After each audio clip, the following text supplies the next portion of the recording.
আসসালামু আলাইকুম। আজকে আমরা গণভোটের সরকারি ওয়েবসাইটে প্রবেশ করব, যেখানে গণভোট সম্পর্কে আলোচনা করেছেন। অ্যান্ড এখানে প্রবেশ করলে আমরা কি কি আমরা হ্যাঁ ভোট দিলে পাবো অ্যান্ড না ভোট দিলে কী কী হারাতে যাচ্ছে, তো এই বিষয়টা আমরা একটু ডিসকাস করব। তো দেখি আমরা সরকারি ওয়েবসাইটে প্রবেশ করি, এখানে কী কী উল্লেখ করা আছে সেটা আমরা দেখে আসি। আচ্ছা, এর জন্য যে কোনো একটা ব্রাউজারে আমরা প্রবেশ করতে হবে। তো তার জন্য আমরা একটা ব্রাউজারে প্রবেশ করছি অ্যান্ড এখানে আমরা টাইপিং করতে হবে হচ্ছে গণভোট গণভোট.gov.bd। আচ্ছা, এখানে আমরা ইন্টার চাপছি, তাহলে আমরা পোস্ট করতে পেরেছি হচ্ছে আমাদের সরকারি যে ওয়েবসাইটটা ক্রিয়েট করা হয়েছে সেই ওয়েবসাইটের মধ্যে। তাহলে প্রথমে দেখতে পাচ্ছি কি যে গণভোট দিবস, হ্যাঁ, মানে আপনার ইন্টারফেসটা কিন্তু এইভাবে দেখতে পাবেন। তো প্রথমে চলে আসবো হচ্ছে গণভোট দিবস 12ই ফেব্রুয়ারি 2026, আর সময়কাল হচ্ছে সকাল 8টা থেকে বিকাল 4টা পর্যন্ত। তো এই টাইমটা হচ্ছে 8টা থেকে 4টা হচ্ছে আমাদের ভোট দেওয়ার সময়টা। এখানে গণভোট শুরু হতে বাকি হচ্ছে 16 দিন 23 ঘন্টা 46 মিনিট 5 সেকেন্ড, মানে সেকেন্ডটাও কিন্তু আপলোড হচ্ছে। তো আপনারা যখনই নাকি এখানে প্রবেশ করবেন তখন তো আপনারা আপডেটটা দেখতে পারবেন যে আপনার আর কতদিন বাকি আছে বা কত সময় বাকি আছে, কত সেকেন্ড বাকি আছে ভোট দেওয়ার জন্য। ওকে, এখন আমরা নিচে দিয়ে স্ক্রল করে দেখি, তখন দেখতে পাই জুলাই জাতীয় সনদ বাস্তবায়ন।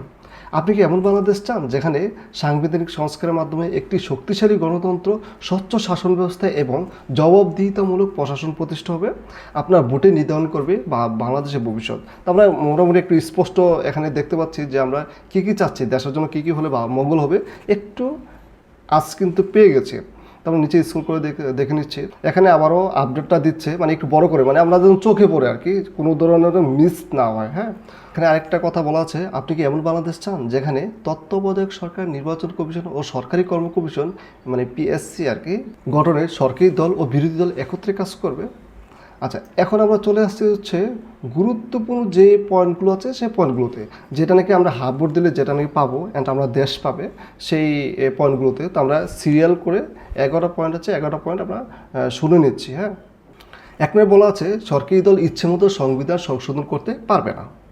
2 নম্বরে সংবিধানে গুরুত্বপূর্ণ পরিবর্তনের ক্ষেত্রে গণভোটের বিধান চালু হবে। 3 নম্বর, বিরোধী দল থেকে ডেপুটি স্পিকার এবং গুরুত্বপূর্ণ সংসদীয় কমিটির সঙ্গে সভাপতি নির্বাচিত হবেন। 4 নম্বর, যত মেয়াদেই হোক কেউ সর্বোচ্চ 10 বছরের বেশি প্রধানমন্ত্রী থাকতে পারবেন না। 5 নম্বর, সংসদে নারী প্রতিনিধিত্ব পর্যায়ক্রমে বাড়বে। 6 নম্বর, ক্ষমতা ভারসাম্য প্রতিষ্ঠার জন্য পার্লামেন্টে একটি উচ্চ কক্ষ গঠিত হবে। 7 নম্বর, বিচার ব্যবস্থা স্বাধীনভাবে কাজ করবে। 8 নম্বর, আপনার মৌলিক অধিকারের সংখ্যা যেমন ইন্টারনেট সেবা কখনো বন্ধ করা যাবে না, বাড়বে। 9 নম্বর, দণ্ডপ্রাপ্ত অপরাধীকে রাষ্ট্রপতি ইচ্ছে মতো ক্ষমা করতে পারবেন না। 10 নম্বর, রাষ্ট্রপতি ও প্রধানমন্ত্রীর ক্ষমতার মধ্যে ভারসাম্য থাকবে। 11 নম্বর, রাষ্ট্রভাষা বাংলা মর্যাদার পাশাপাশি অন্য অন্য জাতিগোষ্ঠীর ভাষারও সাংবিধানিক স্বীকৃতি হবে। এখন তাহলে হা ভোট দিন, আর হা ভোট দিলে উপর সব কিছু পাবেন, আর না ভোট দিলে কিছুই পাবেন না। মনে রাখবেন, পরিবর্তনের চাবি এবার আপনার হাতে। তাহলে আমরা অবশ্যই বুঝতে পেরেছি যে এখানে কী বিষয়গুলো উল্লেখ করা আছে, হা ভোট দিলে আমরা কী কী পাবো। আচ্ছা, আমরা যদি আবারও আরেকটু বেশি ডিসকাস করি, সেখানে আমরা নিচে স্ক্রল করি। তো এখানে দেখুন গণভোট কী, গণভোট কেন, অ্যান্ড আমি একটা ক্লিক করি গণভোট কেন। হ্যাঁ, গণভোটে আমরা ক্লিক করলেই আমরা দেখতে পাচ্ছি যে আপনি কেন গণভোটে অংশ নেবেন। ঠিক আছে, এই পয়েন্টগুলো খুবই গুরুত্বপূর্ণ কিন্তু। হ্যাঁ, আমরা সিরিয়ালি একটু পড়ে নিই। 1 নম্বর দেওয়া হচ্ছে দেশের মালিকদের একজন হিসাবে আপনার ইচ্ছেরও যে মূল্য আছে তা নিশ্চিত করা। 2 নম্বর, জুলাই গণ অভ্যুত্থানের আকাঙ্ক্ষা বাস্তবায়ন করা।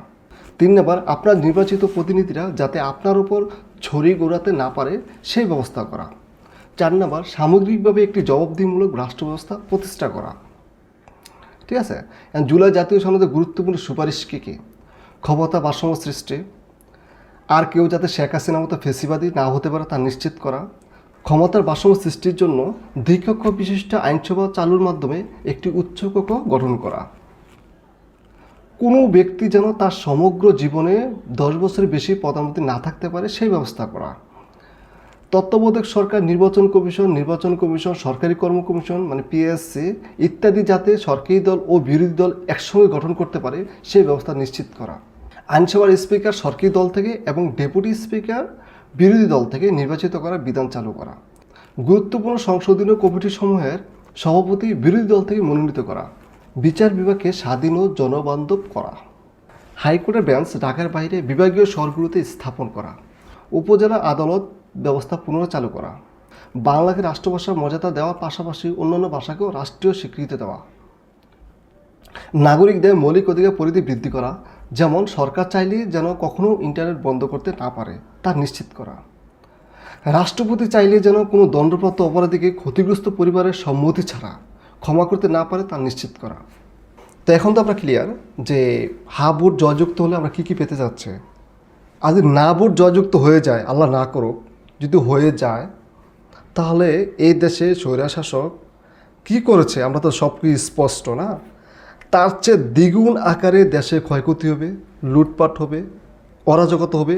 একবার 100% দিয়ে দিলাম, আপনারা লিখে রাখতে পারেন। তো এর মধ্যেও যদি যারা নাকি না ভোটের পক্ষ হয়ে আপনাদের সামনে আসে, তো তাদেরকে আর কোনো বিবেচনা করার দরকার নেই, চিন্তাও করার দরকার নেই এই মানুষটা কেমন।